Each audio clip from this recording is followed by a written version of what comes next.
పశ్చిమాసియా రణరంగంలో ఇప్పుడు అసలైన విధ్వంసం మొదలు కాబోతోందా అంటే అవుననే సంకేతాలు కనిపిస్తున్నాయి. అమెరికా ఇజ్రాయెల్ క్షిపణి దాడుల్లో supreme leader Ayatollah Ali Khamenei మరణించిన తరువాత ఇరాన్ రగిలిపోతోంది. ఖమేనీ మరణం ఇరాన్ ను బలహీనపరుస్తుందని అగ్రరాజ్యం భావిస్తే సీన్ మొత్తం రివర్స్ అయింది. ఇప్పుడు ఇరాన్ పాలన మొత్తం అత్యంత కఠినమైన ఇస్లామిక్ రివల్యూషనరీ గాడ్స్ కోర్ చేతుల్లోకి వెళ్ళింది. అమెరికా గనుక ఇరాన్ గడ్డపై అడుగు పెడితే ఏకంగా 10 లక్షల మంది యోధులు ఎదురుదాడికి సిద్ధంగా ఉన్నారని ఐఆర్జేసీ ప్రకటించింది. వీటన్నింటికీ మించి ఇన్నాళ్లు అణ్వాయుధాలకు దూరంగా ఉంటామన్న ఇరాన్ ఇప్పుడు తన అణు విధానాన్ని మార్చుకుంటామని, అవసరమైతే అణు ప్రతిస్పందనకు వెనకాడబోమని అమెరికాను హెచ్చరించింది. ఇరాన్ వేస్తున్న ఈ అడుగులు ప్రపంచాన్ని మరో అణు యుద్ధం వైపు నెట్టబోతున్నాయా? Let's watch the story.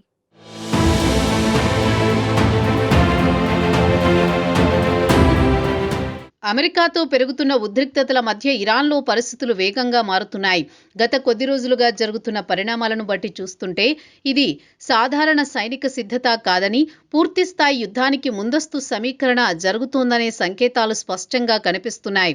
ముఖ్యంగా ఇరాన్ సైనిక వ్యవస్థలో కీలక పాత్ర పోషించే ఇస్లామిక్ రివల్యూషనరీ గార్డ్ కార్ప్స్ చేసిన ప్రకటన ఇప్పుడు ప్రపంచ దృష్టిని ఆకర్షిస్తోంది. దేశవ్యాప్తంగా మిలియన్కు పైగా యోధులు యుద్ధానికి సిద్ధంగా ఉన్నారని ఐఆర్జీసీ ప్రకటించింది. దీంతో ఇప్పుడు యుద్ధం ఒక కొత్త దశలోకి ప్రవేశిస్తోందన్న అనుమానాలు బలపడుతున్నాయి.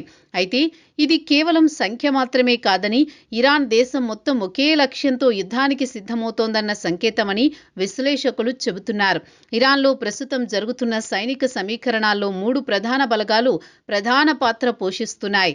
బసీజ్, ఐఆర్జీసీతో పాటు ఇరాన్ సాధారణ సైన్యం ఈ యుద్ధంలో కీలకంగా ఉన్నాయి.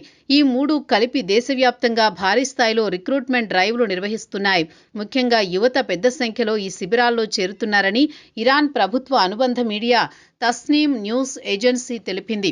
అమెరికా సైన్యం ఇరాన్ నేలపై అడుగు పెడితే వారికి నరకమంటే ఏంటో చూపిస్తామని ఈ శిబిరాల్లో చేరుతున్న యోధులు ప్రకటిస్తున్నారని తస్నీమ్ న్యూస్ ఏజెన్సీ పేర్కొంది.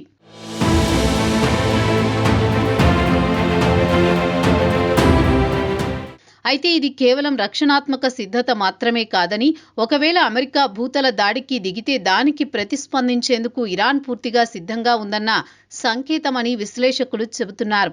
గతంలో ఇరాన్ ఎక్కువగా ఫ్రాక్సీ యుద్ధాల ద్వారా లేదా మిసైల్, డ్రోన్ దాడుల ద్వారా ప్రతిస్పందించేది. కానీ ఇప్పుడు పరిస్థితి మారుతోంది. అవసరమైతే ప్రత్యక్ష భూతల యుద్ధానికి కూడా సిద్ధమవుతోందన్న సంకేతాలు కనిపిస్తున్నాయి.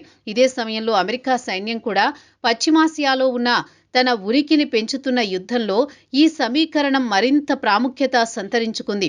ఇదే సమయంలో ఇరాన్లో అణు విధానంపై వస్తున్న మార్పులు కీలకంగా మారాయి. ఇప్పటి వరకు అధికారికంగా ఇరాన్ అణ్వస్త్రాలను అభివృద్ధి చేయడం లేదని ప్రకటిస్తూ వచ్చింది. కానీ ఇప్పుడు ఆ స్వరం మారే అవకాశాలు కనిపిస్తున్నాయి. ముఖ్యంగా ఐఆర్జీసీలోని ప్రభావశీల వర్గాలు దేశం తన న్యూక్లియర్ విధానాన్ని మరింత కఠినతరం చేయాలని బహిరంగంగా ఒత్తిడి తెస్తున్నాయి. అవసరమైతే అణు ప్రతిస్పందనను కూడా పరిశీలిస్తామని అమెరికాకు హెచ్చరించడం ఇప్పుడు మరింత ఉద్రిక్తతలకు దారితీసే ప్రమాదం ఉందని నిపుణులు చెబుతున్నారు. ఇక ఇరాన్ అణు కార్యక్రమం ఎప్పటినుంచో అంతర్జాతీయంగా చర్చనీయాంశమయ్యింది.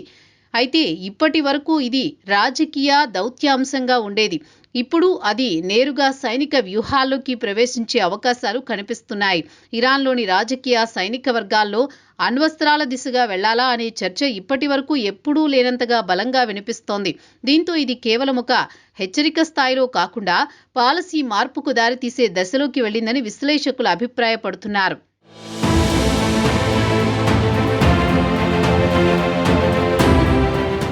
ఇరాన్లో ఇటీవల చోటు చేసుకున్న రాజకీయ మార్పులు కూడా ఇప్పుడు కీలక పాత్ర పోషిస్తున్నాయి. అలీ ఖమేనీ మరణం తర్వాత ఇరాన్ లొంగిపోతుందని అమెరికా భావించింది. యుద్ధం త్వరగానే ముగిసిపోతుందని అటు అమెరికా, ఇటు ఇజ్రాయెల్ కూడా బలంగా భావించాయి. కానీ పరిస్థితుల్లో మాత్రం చాలా మార్పులొచ్చాయి. అలీ ఖమేనీ హత్య తర్వాత ఇరాన్ మరింత బలపడింది. ఈ దేశ పాలనలోనూ భారీ మార్పులు చోటు చేసుకున్నాయి. ఇప్పటి వరకు మతాధికారులు ఆధిపత్యం వహించిన పాలనలో ఇప్పుడు సైనిక శక్తి మరింత ప్రాబల్యం సంపాదించింది. ముఖ్యంగా ఐఆర్జీసీ ప్రభావం గణనీయంగా పెరిగింది. దీనివల్ల దేశ నిర్ణయాలు మరింత దూకుడుగా, సైనిక దృక్పథంతో తీసుకునే అవకాశాలు పెరిగాయి.